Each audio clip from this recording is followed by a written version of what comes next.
partir meia dúzia. Vou botar todo mundo para esquentar. Vamos embora. Gente, primeiramente a gente agradece imensamente o convite. Eu costumo dizer que trabalhar para Jesus não tem distância, não tem hora e nem momento.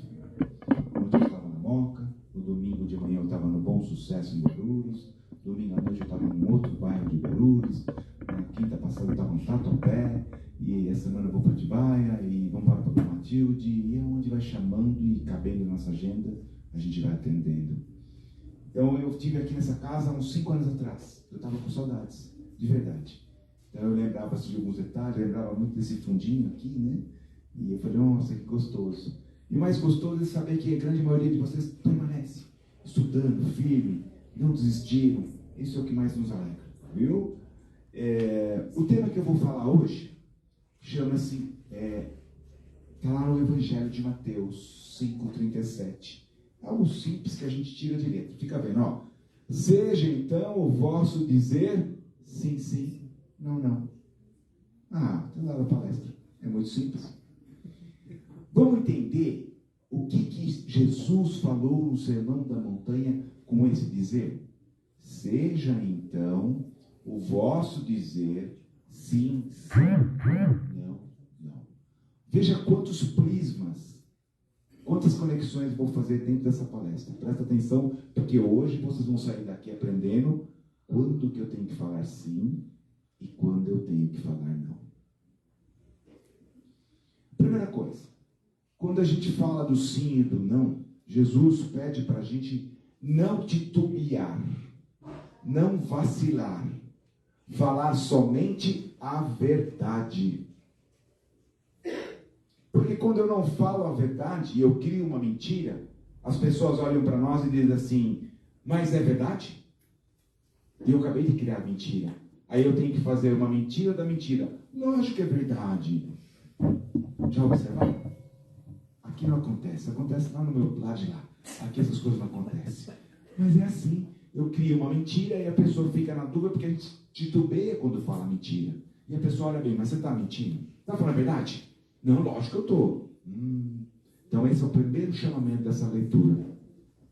Outra coisa, e fundamental, seja o vosso dizer sim, sim, não, não. Eu tenho que dizer sim para tudo e para todos. E por que eu digo? Porque eu quero agradar? Porque eu não quero desfazer? Porque eu quero fazer média? Porque eu não quero que ninguém faça cara feia para mim? Porque é bom falar assim? Joana de Ângeles nos ensina o seguinte: toda vez que eu disser que o meu falar, que eu expressar o meu falar, observa como o teu corpo reage. Se você ficar equilibrado em paz, a fala foi concisa, correta. Agora, se eu falo algo que não era para ter falado, o meu corpo borbulha, fica incomodado, eu fico irritado ou irritada. Começa a reparar. Então, nem tudo na minha vida eu vou ter que dizer sim. Mas aí, seu Ronel, mas é difícil falar não. Porque se eu falar não, as pessoas se incomodam, magoam, chateia. Tem um jeito de falar não. Já nós vamos pedir ajuda para Emmanuel e para Jesus. Como é que fala esse não? Mas vamos embora. Então nós estamos falando aqui. Falar o sim e falar o não pode titubear. Tem que ser a verdade. Está todo mundo me ouvindo aqui. Aí, como chama mesmo o presidente da nossa casa? Ademir. Aí o senhor Ademir chama um de vocês agora e fala assim, fulano, vem aqui comigo. Aí você saiu daqui agora assim, ó. Tem que falar a verdade. O homem falou, tem que falar a verdade. Aí ele chama você lá. Aí digamos que ali atrás agora tivesse um atendimento e nós sabemos que aquela pessoa que está naquela maca ali não está bem de saúde. Está bem delicada a situação. Aí aquela pessoa olha para você e fala assim, você acha que eu vou morrer? Aí você fala assim, o homem falou na frente que fala a verdade. E eu li o papelzinho dele, o negócio está feio. E eu falo o quê? Vai morrer? Não! Olha que interessante. Não! É nessa hora que eu tenho que fazer uma construção. Deixa eu falar para você. Olha, a sua situação, se você tomar medicação, se você se cuidar, Se você fizer o seu melhor, se automedicar, continuar vindo na casa espírita, fazendo os tratamentos, possivelmente você vai ter uma melhora. E detalhe, olha quem está cuidando de você. É a pessoa mais querida da casa, né? Que tem toda uma mentoria espiritual que vai te acalentar, te ajudar nesse momento. Digamos que nessa mesa aqui tivesse um trabalho mediúnico, né? Psicografia, psicofonia, a casa tem esse trabalho? Tem. E aí não tem? Mais ou menos. Mas vamos dizer que tem. E aí um de nós seja convidado também para participar dessa mesa. Só que a gente tem que falar a verdade. Aí nós vamos ali na mesa e vamos fazer um trabalho chamado doutrinador, que é aquela pessoa que ouve o espírito e vai tentar dar a melhor orientação. E também o espírito chega pela primeira vez na casa e olha para nós e diz assim: moça, eu morri. Ela falou assim: A gente fala, lógico que não. A morte não existe. Olha, a morte não existe. Tanto é, observa esse corpo físico que você está vestindo agora. Era o seu? Ele vai falar, não. Eu era homem, eu era mulher. Não, essas mãos não é minha. E aí você começa a construir. Então, olha quanta... é o mesmo tema ainda, tá, gente? Seja o vosso dizer sim, sim, não, não. Mas, vamos pedir ajuda? Vamos pedir ajuda. Certa feita, o nosso mestre amado Jesus, isso está numa obra chamada Roteiro de Jesus, pela palavra de Chico Xavier, capítulo 26. Está ruim a referência? Um pouquinho. Bem. Vai ter uma barata cantando aí? Senão eu tiro o microfone.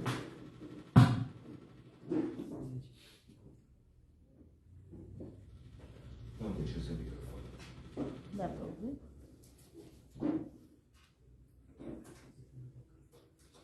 Então, certa feita, Jesus é danado, Jesus sabia de tudo, né? Ele antevia toda e qualquer situação.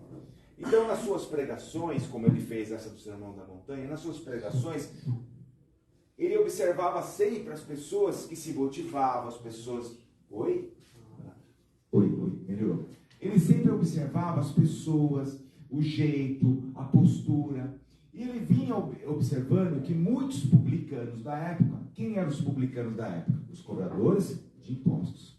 Muitos publicanos, através da sua fala, das suas ações, das suas atitudes, né, convertia muitas pessoas. E alguns publicanos começaram então a procurar Jesus para conhecer esse tal do reino do Senhor, para quem sabe seguir também o apostolado dos apóstolos, como ele já tinha escolhido os seus apóstolos. E ele está então numa casa chamada... É melhor, né? Fica esse barulho brigando comigo. E diz na obra Roteiro de Jesus que ele está numa aldeia e a casa da pessoa chamava Jeroboão. Então, a pessoa era o Jeroboão. Estava Simão Pedro e Jesus. E os dois estavam confabulando, conversando, e Jesus disse para Pedro: Pedro, eu vou aqui próximo na aldeia visitar uma pessoa que está acamada, está doente. Mas sinto no meu coração que hoje mesmo virá 4 publicanos procurar-me. Se eu não estiver, faça as vezes. Detalhe, trate-os bem, com amor, com respeito e com a verdade. Mas eu falar isso para Pedro. Pedro era rude, Pedro era brabo, Pedro era, né?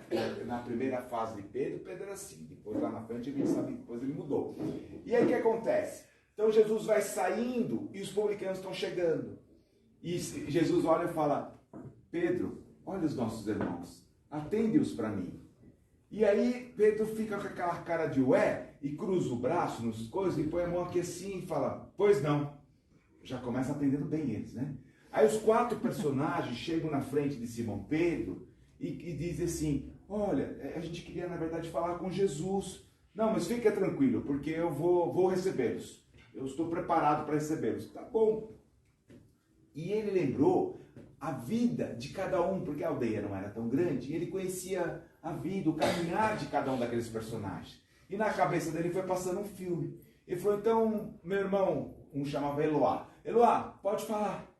E aí o outro chamava Moabe. E eles foram contando as histórias dele. Só que ele falava assim, tudo mentira. Não presta, nenhum desse daí presta.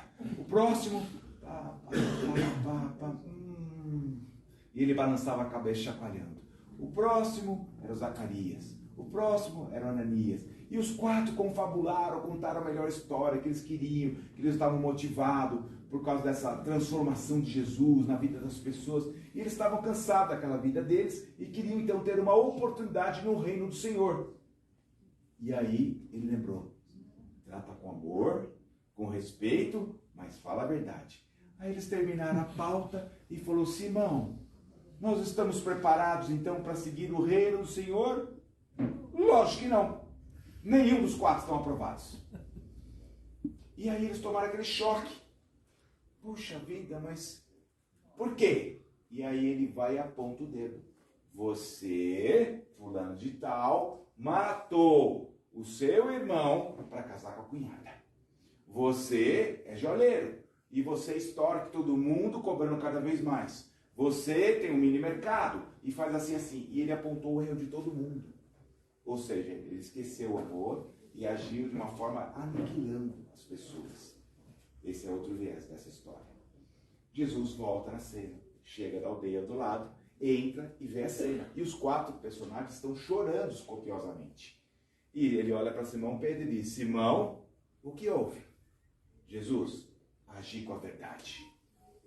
Não, Simão, não é com essa verdade. É com equilíbrio, com a temperança, com amor e com respeito. E o que você falou? Eu falei para eles que nenhum deles estão hábil para seguir o seu reino. Ou seja, esse é um cuidado que nós temos que ter para poder dizer o sim e para dizer o não. Essa é a primeira grande deixa da noite. Nem toda hora eu tenho que responder de forma forte, direta, machucando, aniquilando. Esse é o grande cuidado que nós temos que nos observarmos.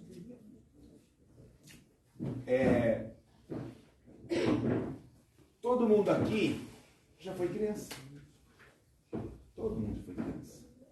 E eu costumo lembrar o seguinte. Eu tenho 60 anos de idade. E eu lembro claramente, quando eu tinha 6, 7 aninhos de idade, eu, como criança, queria ter, a criança, menino, ou ele tinha uma bola ou uma bicicleta. E naquela época, alguns aqui talvez vão conhecer, outros nem sabem o que significa, existia uma loja chamada Jumbo Eletro Radiobras. Alguém já ouviu falar dessa loja? Achei uns 2 ou 3, estou salvo perfeitamente. Então, eu morava lá em Cumbica, eu sou filho de militar, eu morava na base aérea de Cumbica, e o nosso passeio era vir na Penha. E papai estava carregando nas mãos, e eu lembro como se fosse hoje. Nós estávamos andando na Gabriela Mistral, eu vi um Jumbo Eletro Radiobras e vi a bicicleta, amarelinha.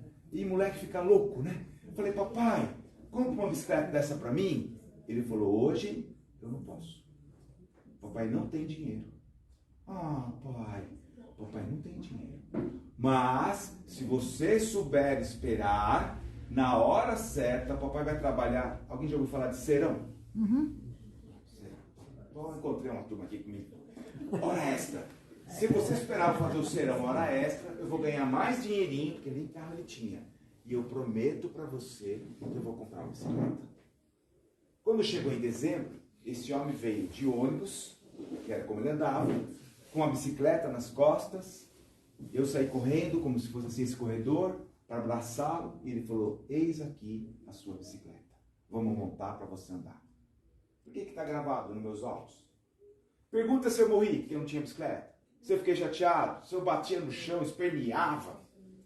Mas lá no meu lado, meu povo lá de Guarulhos, o que eu mais vejo hoje em dia, quando eu entro nas redes de supermercados, e esses dias eu tive que ficar em pânico, foi eu estava no carrinho de trás e tinha um casal jovem com um bebezinho de uns 3 aninhos, talvez, 3 aninhos de 6 meses, muito lindinho, fofucho, era assim, porque criança é tudo de bom, a gente sabe disso.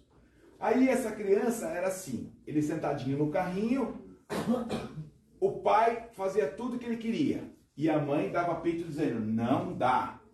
Mas é só um danoninho. E eu estava atrás. Aí ele fala, pai, quero aquele. Ele pegava a caixinha de daninho e põe no carro. E a mãe falava, para de comprar. E eu tô aqui. Daqui a pouco eu quero sei o quê, bolinho na Maria. E ele colocava 2, 4. E a mãe, para, que senão não vai jantar. E não sei o quê. E aí daqui a pouco não era a compra da família, era a compra do menino. Teve um momento que a mãe parou e falou, chega, devolve tudo agora, vamos comprar nada. Que vocês quando querem, vocês sabem como é, né? E aí o homem olhou para eu estava atrás, ele ficou sem jeito, e ele tirou alguma coisa. Quando ele tirou uma ou duas coisinhas do carrinho do menino, eu preciso contar para vocês o que aconteceu, não? Não. É lá em Guarulhos, aqui não tem essas coisas. É para lá. É tudo igual. É tudo igual. Fez um escândalo, batia, jogava as coisas para fora. E eu falava, eu estava quase voando no menino para ver se fazia alguma coisa. Quanto tempo tem esse menino? 3 anos e meio. Ah, 3 anos. Chegou a 3 meses. Falei que seu menino 3 meses. Já isso, quando tiver 3 anos... Então, mas isso acontece toda hora. Aí volta no tema. Seja, então, o vosso dizer se ensina ou não. Onde é que está o erro do papai e da mamãe? Fazer tudo. Por que a gente não conversa? Por que a gente não dialoga? Por que a gente não põe o equilíbrio? Ó, hoje não pode. Nós vamos no mercado para fazer as compras da família. Não, ó, eu te dou um negocinho. Não mais. Então eles passaram uma vergonha, muita gente observou, mas isso não é só nos mercados, isso é no shopping center. Isso é nas ruas. As crianças caem, batem a mãozinha e os pais não sabem o que fazer e ficam em pânico. Eu pergunto, eu apanhei pouco, mas o pouco que eu apanhei foi o suficiente. Porque o pai fazia assim, ó. A nossa conversa é mais tarde. Agora não, mas lá em casa. E eu ficava escondido atrás do poste, 9 horas da noite. Eu falei, ele vai dormir, porque ele vai acordar cedo. Quando eu entrava em casa, lá estava o cara. Entra, vem pra cá. 3, 4 sentadas, era o suficiente, chorava e pronto. Não morri. E por que nossas crianças estão fazendo os paizinhos de gato sapato? Os vovô de gato sapato? Porque ninguém mais usa assim, Jorge. A cinta hoje, se você usar uma cinta, você vai preso porque tá judiando. Olha lá, ó. Então... Se você botar a mão na cinta, é capaz de estar caindo nas calças. O que está acontecendo? Porque não pode mais bater, não pode mais corrigir. Mas não precisava bater com a cinta, porque os nossos pais aprenderam com os nossos avós. Mas voltando aqui no tema, o que está nos faltando? Esse senso de responsabilidade e equilíbrio, de a gente colocar as coisas no caminho certo. Porque quando eu não falo não para minhas crianças, para o meu adolescente, deixa eu contar para vocês, nós vamos ter um problema seríssimo aqui na frente. Seríssimo aqui na frente. Por que criança bate na cara de pai e mãe? Adolescente, mata pai, mata mãe. Não teve limite quando era criança. Não tem limite. Eu não soube dizer o não quando precisava dizer não. Ah, mas tem pais. E Emmanuel fala, cuidado com a leviandade e a insensatez.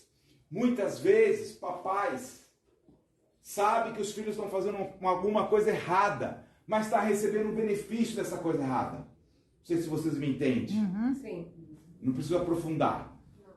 E aí, tá cômodo, porque chega uma compra boa, chega um presente para o pai, para a mãe, e eu faço vista grossa. Só que lá na frente a casa cai. E aí quando vem os pais, a mãe, e fala assim, mas eu não sei onde eu errei, era tão bom esse menino. Mas ele é um marginal. Ele assalta a senhora. Ele rouba. Não é possível. Ué, mas ele trabalha com o quê?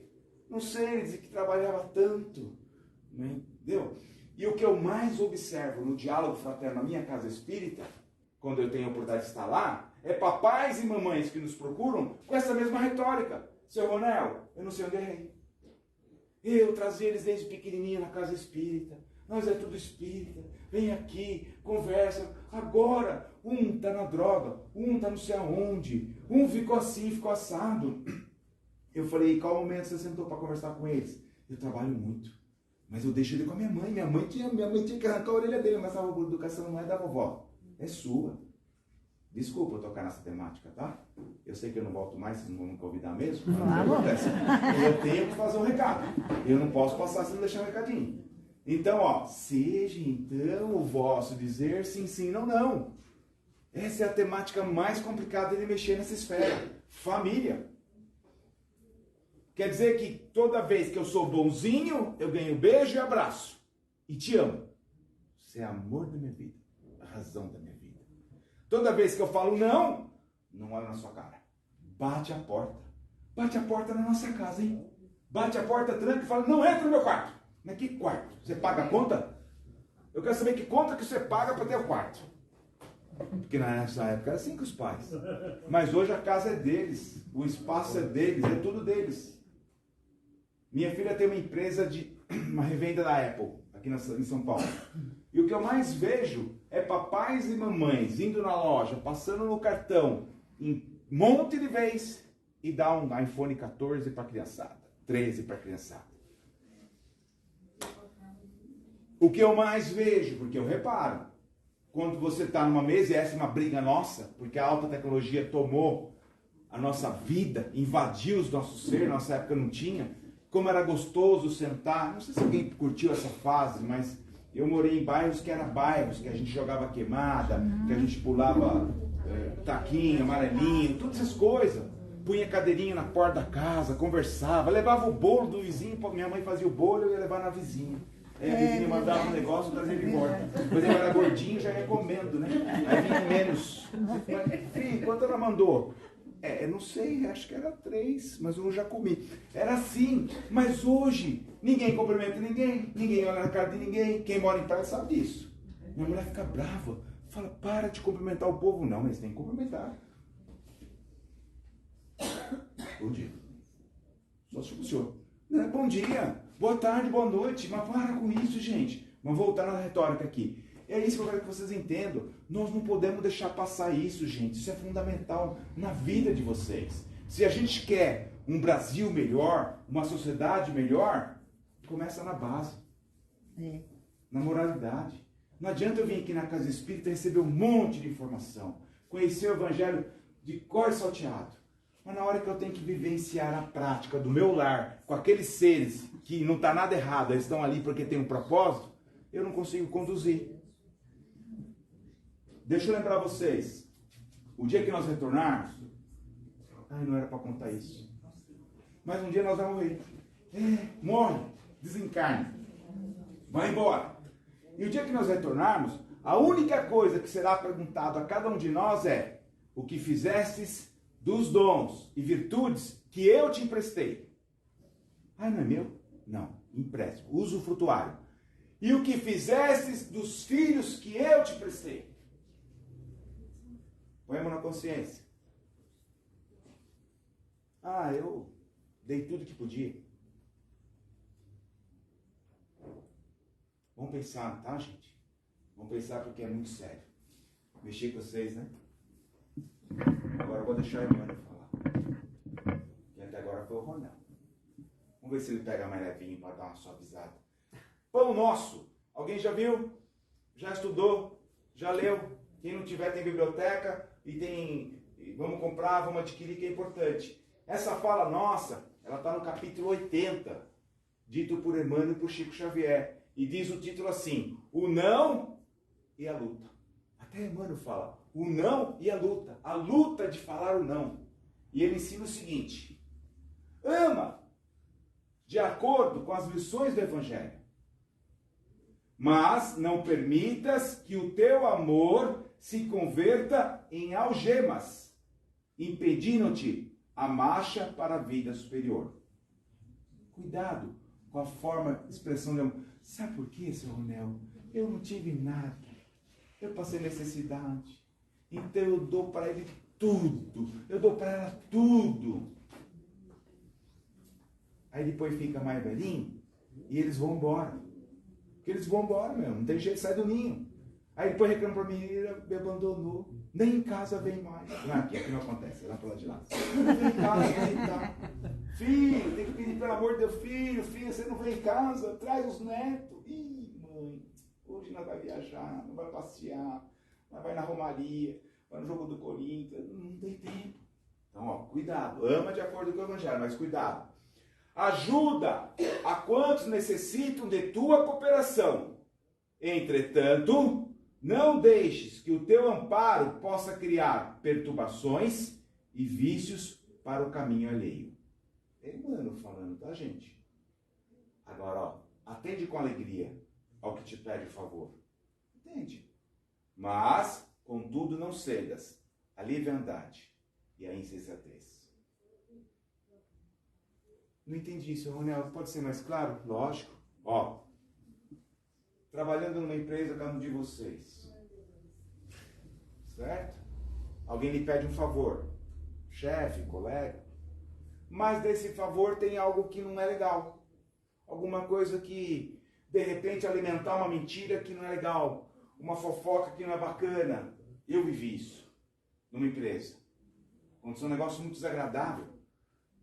E o patrão, para se defender, falou assim, eu preciso de 2 testemunhas para ir a meu favor. E eu falei, tomara que não me escolha. Ele escolheu os 2 do lado.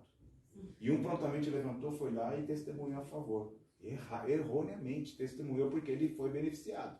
A gente sabe. O segundo olhou para mim e falou assim, cara, não vou lá não. Eu falei, por quê? Ele falou, eu sou cristão e se eu for lá, estou testemunhando uma inverdade. Eu falei, você sabe que o preço é demissão. Ele falou, eu prefiro ser demitido. Ele foi lá e pediu demissão e saiu e foi embora. Quem de nós faz? Eu faria isso. Eu também. Tá entendendo? Ó, é o mesmo tema ainda, viu, gente? Não mudou nada. Eu só estou colocando só uns pontos para a gente refletir. Então, cuidado. Ó o que Emmanuel fala. Abre as portas de acesso ao bem-estar aos que te cercam, mas não ouvides a educação do companheiro para que ele tenha a felicidade real. Cultiva a delicadeza e a cordialidade. No entanto, seja leal, sincero em tuas atitudes. Agora ele vai ensinar um negócio bacana para todos nós. O sim pode ser muito agradável em todas as situações. Todavia, o não, em determinados setores de tua luta humana, sempre será mais construtivo. Não sou eu, tá? Só aumentei o tom de voz para ver se nós escuta. Satisfazer todas as aquisições do caminho é perder tempo. E por vezes perder a própria vida. Tanto quanto o sim deve ser pronunciado sem incenso de bajulação, como o não deve ser dito sem aspereza. Nada de contundente, nada de aniquilar, sem aspereza. Muitas vezes é preciso contrariar para que o auxílio legítimo não se perca. Urge, portanto, reconhecer, porém, que a negativa salutar jamais perturbará. O que dilacera, na verdade, é o tom contundente na qual é exprimida, é vazada. Emmanuel nos ensinando. As maneiras, na maior parte das ocasiões, dizem mais que as próprias palavras. Então nós aprendemos que tem como falar não? Sim. Eu vou falar sim para tudo a partir de agora? Não.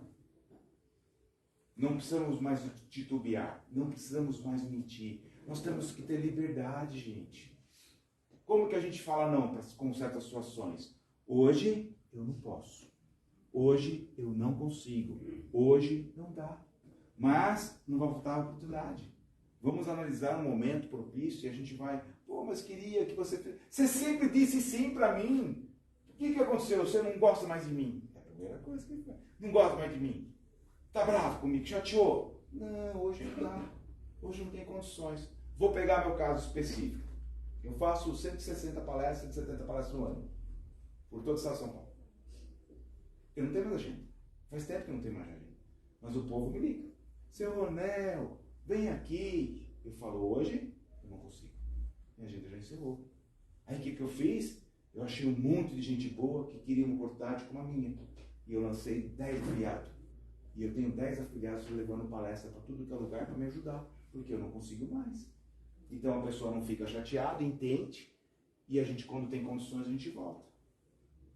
Essa é uma das formas que eu criei.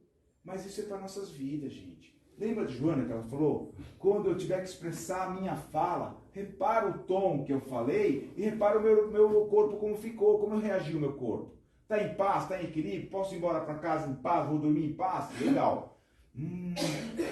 a cabeça está mexendo, o corpo está borbulhando. Não foi legal, a minha resposta não era que eu era para ter falado. Então quem está ensinando isso é Joana de Ângeles. Observa como tem sido o seu falar. E aí Emmanuel finaliza dizendo o seguinte: seja o vosso falar sim, sim, não, não. Recomenda o próprio Evangelho de Jesus. Para concordar ou recusar, todavia, olha que lindo, ninguém precisa ser de mel e nem tanto de fel. Equilíbrio, balança. Bastará lembrarmos que Jesus é o Mestre e o Senhor, não só pelo que faz, mas também pelo que deixa de fazer. Tudo que a gente pede para Jesus, a gente é atendido? A tempo e a hora? Não. Eu acho que não. Eu acho que não. Nós não estamos prontos, não estamos adequados, e a gente pede. Mas está lá no Evangelho, São Ronel, pedi e obtereis, eu peço e obtenho. Muitas vezes não. Como é que anda meu coração? Como é que anda a minha consciência? Como é que anda as minhas ações no meu dia a dia? Não adianta eu pedir as coisas para Deus, para Maria, para Bezerra, para qual for o seu mentor. Como tem sido o meu comportamento no meu dia a dia, como tem sido o meu olhar para com as coisas que me circundam. Meu olhar é um olhar bom, não é um olhar malicioso, não é um olhar que denigre, que aponta, que julga. É um olhar de bondade, é o olhar de Jesus que apacenta, que acalenta, que traz no peito. Olha quantas reflexões. Todo mundo já ouviu falar desse personagem. E eu acho que ele é uma das lições mais importantes para o nosso dia a dia. Silvio Santos, todo mundo conhece ele? Você conhece a vida e a obra dele? Como ele começou? Uhum. Sim. Diz os autos que quando ele jovem, saiu para procurar seu primeiro emprego numa bicicleta. E ele foi para o centro de São Paulo, num bar de um rapaz chamado Roque. O grande amigo Roque. E ele viu uma tabuleta, precisa-se de ajudante geral. E ele prontamente falou: Roque, me dá essa oportunidade para me trabalhar? E o Silvio Santos e o Roque falou assim: não me leve a mal, mas essa vaga eu dou preferência para uma menina, uma mulher. Não fique chateado comigo. Mas se eu tiver uma oportunidade, se eu crescer o bar, expandir, eu contrato, Silvio. Mas essa função eu gostaria que fosse uma menina. Silvio Santos sobe na bicicleta, não fica um pouquinho chateado, mas ele entendeu. Não foi por maldade. E sai pedalando para sua casa. No meio do caminho ele decide assim: eu nunca mais vou trabalhar para ninguém. Ele vai e vende a bicicleta. Pega o pouco dinheiro que deu da bicicleta e compra limões, pentes e outras bugigangas. Vai para a beira de uma feira e vai ser mascateiro. O resto da história eu preciso contar? Não. Os anos se passou, ele estava na Taliba Leonel, na parada inglesa, no SBT. O Roque não soube se adequar e o bar quebrou, fechou, ele perdeu tudo. O Roque foi lá no SBT pedir uma oportunidade para o Silvio. E a pessoa falou: Silvio, tem um moço aí fora. Quem é? Tal de Roque. O Roque, pede para ele entrar. E o Roque, cheio de dedos, falou assim: nossa, ele não quer ver, ele não vai me ver. Eu falei não para ele. E aí quando o Silvio Santos fala assim: Roque, a primeira coisa que eu quero dizer para você: muito obrigado pelo seu não. O seu não que apacentou, o seu não que me pôs para frente, o não que me fez pensar na vida. E o que eu posso ser útil? Eu perdi tudo, eu preciso de emprego. Hoje mesmo será o meu assistente de palco. Então eles estão juntos. Entendeu? Então, gente, seja o vosso dizer sim, sim, não, não. Vamos parar, vamos refletir. Vamos ver como tem sido nossas atitudes, no nosso trabalho, dentro do movimento espírita. Porque dentro da casa espírita, a gente tem muito isso, né? Aqui a gente vira tudo anjinho. Quando passa naquela porta ali, nós recebemos uma capa, né? Umas asinhas e vira anjo. A fala é uma doçura. O palestrante, então, ele é brincalhão, ele faz um monte de gracinha. Todo mundo gosta do palestrante. Depois, quando vai lá fora, não é aquilo. Então, vamos observar a nossa postura. Nem sempre eu tenho que dizer sim. Quando eu tiver que dizer sim, entenda, pensa antes. Pensa, será que cabe para mim a situação? Será que a minha é pertinente? Será que eu vou ter condições, vou ter braço para dar conta disso? Porque depois eu assumo e falo, nossa, me arrependi. E agora se eu falar para a pessoa que eu não quero mais, hein? Puxa, a vida vai ficar magoada comigo. E fica, não fica? O pessoal fica chateado, vira a cara, para de falar. Bloqueia do zap. Não fala. E agora tá fácil. A amizade agora é no zap, né? Não tem mais telefonema. É tudo no zap. Vai lá, deleta no Facebook. Acabou. Você não existe mais. Antigamente atravessava o lado de rua, né? E aí vem para casa espírita. Faz isso e vem para casa espírita. Senta aqui, assiste palestra, chora, se emociona, toma passe, leva um litro de água frutificada, porque não vai vir semana que vem, já leva um litro da semana para tomar durante a semana. Não adianta não, povo. Não adianta não. Nós precisamos rever os nossos conceitos, nós precisamos rever os nossos corações, nossas atitudes. Vamos aproveitar esse momento da transição planetária, e é fundamental nós falarmos disso. Eu tenho certeza que tem muita gente preparada, que tem passado aqui para falar da transição planetária, mas nós estamos no metade dela. A data limite existe. A data limite é 2056. Haverá uma grande mudança, já está acontecendo. E nós estamos envoltos nesse processo todo. Então, se nós estamos tendo a oportunidade bendita de estarmos numa casa espírita, como hoje, recebendo o Ide Pregar, que eu sou apenas aqui o cooperador, é para a gente refletir o que eu posso fazer enquanto é tempo de mudar a minha vida, de reescrever a minha história, de realmente ser feliz dentro do que é possível. Porque todo mundo ambiciona a felicidade. Todo mundo quer ser feliz. Ninguém quer chorar. Ninguém quer ficar triste. Mas a gente fala não. A gente fala sim e não precisava ter falado sim, aí fica magoado, fica triste. Ai, agora arruma a confusão. Não é isso? Então vamos equilibrar. Vamos achar esse meio termo.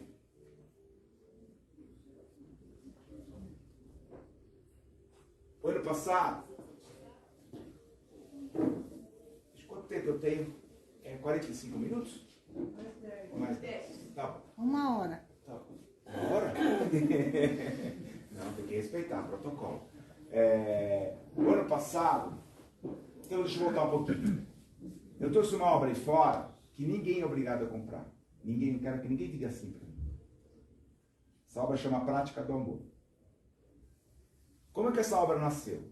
Em 2018, eu estava na minha casa espírita Jesus é o Caminho, no centro de Guarulhos, e tem uma palestrante famosa, ela não gosta que a gente é famosa.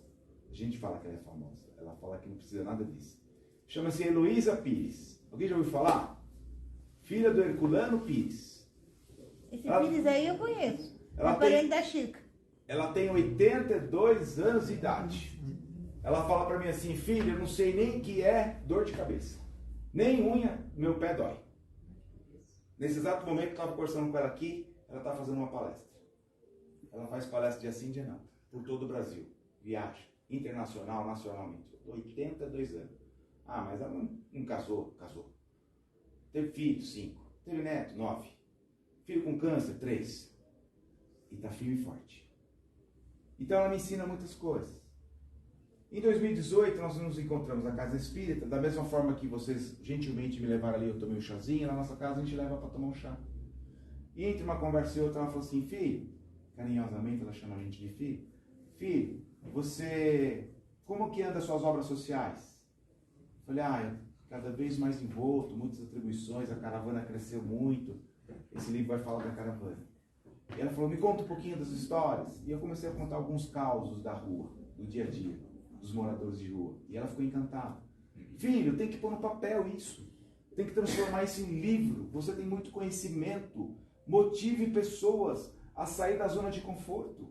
Dona Luísa, eu não vim para escrever. Eu vim para falar. Eu vim para fazer minhas atribuições no meu escritório, cuidar dos meus 20 funcionários, cuidar da minha família, tendo tempo na casa espírita. Filho, escreve. E aí eu achei bacana a postura dela, mas eu falei assim, ela quis ser gentil, e ela falou isso para me agradar. Eu deixei passar. 6 meses se passou e ela voltou. Cada 6 meses a gente faz palestra na minha casa, o meu palestrante. E a primeira coisa que ela me fez depois de uma noite foi assim, filho, e o livro? Eu falei, que livro? O livro que eu conversei com você. Aqui não é brincadeira, aqui é sério. Você precisa começar a escrever. E você não vai escrever um livro, você vai escrever uma sequência de livros. A Prática do Amor nasceu desse bate-papo, com a orientação dela. O prefácio da obra é da Heloísa Pires, para vocês entenderem. E o que diz nessa obra? A prática do amor ela é um convite generoso para nós entendermos definitivamente qual é a caridade que Jesus nos pede. Então diz lá, prática do amor como Jesus nos ensinou. A prática do amor é a esmola, é o Pix na conta, é a cesta básica, tudo isso ajuda. Mas lá tem algo mais. Lá eu ensino todos nós pararmos de reclamar da vida, acharmos que a nossa vida está chata, que para mim tudo acontece no meu jardim, o jardim do outro é mais bonito, o meu não dá, os problemas dos outros. Na minha casa só tem problema, bicho. Você não tem noção, cara. Na sua, eu queria ter a sua vida. As pessoas pensam assim. E não funciona assim. Cada um tem que passar pelo que tem que passar. Então, essa prática do amor é um convite generoso a todos nós para a gente rever certas atitudes e ações. E lá, tem algumas histórias no final. Eu vou contar pelo menos uma antes de encerrar aqui. Era 15 dias antes do Natal e nós estávamos nas ruas. Eu trabalho de 15 em 15 dias com 120 moradores de rua. Por toda a cidade de Guarulhos e atravesso a Zona Norte e às vezes vou até o Jacinã, Tucuruvi. Mas nessa noite a gente estava no Guarulhos. E aí nessa noite, eu estava chegando já por volta das 11h30, 23h30, num determinado ponto. E eu observo, como vocês também observam, aqueles meninos que vêm no fome, que vêm no carro da gente. Mas a gente é muito temeroso, a gente fecha o vidro, a gente esconde a bolsa, esconde o celular. Mas eu já estou tão acostumado, depois de 14 anos lidando com eles, e a gente já sabe quem é e quem não é. E eu parei o carro, que assim, numa loja de Pernambucanas, e eu vi que esse mocinho foi no primeiro vidro, bateu no carro, o cara fechou, foi no segundo, o cara fechou, foi no terceiro, ele fechou, e ele foi vindo para a fila de trás. Eu era a terceira fila. Ninguém deu nada para ele. E ele dizia assim, fome, fome, fome. Ninguém tem tempo para a fome do próximo. A dor do próximo ainda não é minha dor. Então dane-se. Desculpa o português, claro. Eu parei e falei assim, vem cá. Eu parei o carro, vem cá. E ele com medo que eu fosse polícia, que eu fosse bater nele, ele botou as mãos para trás e veio devagarzinho, como se fosse um cãozinho. Eu falei, boa noite. Ele falou, boa noite, senhor. Você está pedindo algo para comer? Sim, senhor. 5 dias sem comer e sem tomar água. 5 dias sem comer, sem tomar água. A gente não fica 12 horas para o exame de sangue, e na hora depois a gente quer tomar um suco de laranja e comer um misto quente. Aí eu falei assim, só um minutinho. Peguei 2 lanches e dei para ele. Ele comeu 2 pão francês em 1 minuto e 30. Tem noção disso? Ele não comeu, ele deglutiu. Ele tomou 2 garrafas de água, ele estava seco. No que nós estávamos conversando, ele mexendo nas mãozinhas, ele tem 17 anos, esse menino. Ele mexendo nas mãozinhas, eu vi 2 queloides, 2 cicatrizes nessa região aqui. E eu falei, o que é isso? Ele falou assim, senhor, eu tentei o suicídio, mas eu não consegui. Porque uma pessoa boa como você me socorreu, me levou no hospital e eu consegui sobreviver. Mas, aí vem o pulo do gato, mas, como o Natal está próximo, daqui 2 semanas, eu vou tirar minha vida definitivamente. Eu já aprendi como fazer. Eu falei, como que você vai fazer? Dei linha para ele. Eu não uso droga, mas eu sei que ali atrás o pessoal usa o crack. Eu vou ficar loucão, vou subir em cima da ponte da Fernão Dias e eu vou me atirar. Porque assim eu vou encontrar com meu pai, com a minha mãe e com a minha irmã. Eu falei, como assim? Cadê seus pais?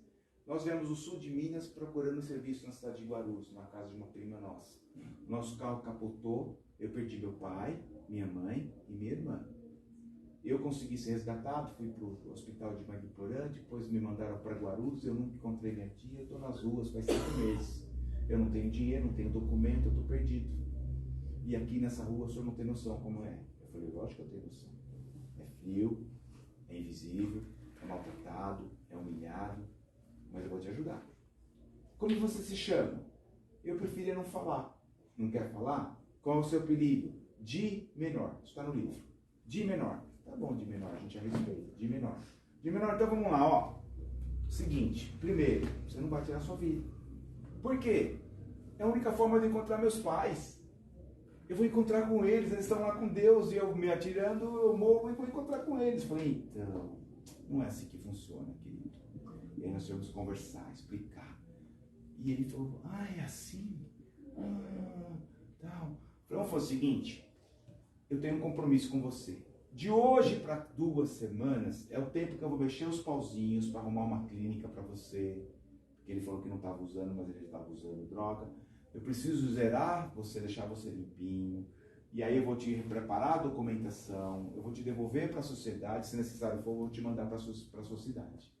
Temos um acordo? Seu Ronel, deixa eu falar uma coisa para o senhor. O senhor é um homem educado, um homem bacana, está aqui meia-noite conversando comigo. O senhor acha que o senhor vai largar a sua casa no Natal para ficar comigo, um indigente, um morador de rua? Eu falei, então você não me conhece mesmo. Porque os meus natais, todo dia 24, eu estou nas ruas. Eu e os caravaneiros. O meu Natal, primeiro é com vocês. Que esse é o Natal de Jesus que me convida. Depois é com a minha família. Então eu estou dizendo para você que no dia 24 eu vou estar aqui nesse ponto de encontro e nós vamos ceiar junto com Jesus. Eu, você e Jesus. Temos um acordo? Ele ficou com os olhos regados. Você está falando sério? Eu falei, estou falando muito sério. E depois disso, eu vou estar com tudo montadinho para tirar você da rua. 2 semanas se passou, a nossa equipe foi para a rua, cheguei com uma marmita quentinha que eu que cozinho, modéstia à parte. A gente fez arroz, feijão, frango marinado, farofa, arroz doce, pudim, era um completo, é uma ceia bacaninha para eles, todos. A gente almoça, janta com eles na rua. E aí, eu cheguei no ponto, ele não estava. Eu perdi 5 minutos no trânsito, 5, 7 minutos, ele foi direto para a boca do crack. Eu corri, eu sabia onde era, fui lá. Ele estava lá dentro. Ele ia começar a usar o crack. E eu falei, vem cá. Ele abaixou a cabeça e falei, eu não falei que eu vim? Eu achei que o senhor não vinha. Eu estou aqui. Então vamos lá? Vamos jantar? Porque eu estou com fome. E você? Sério? Aí nós comemos, falamos de Jesus, falamos das coisas espirituais. Falei, agora tem a parte 2. Onde é que você está ficando? Aqui, ó. Ele mostrou uma ponte embaixo da Fernando Dias, ele subiu uma rampa e dormia num cantinho lá dentro.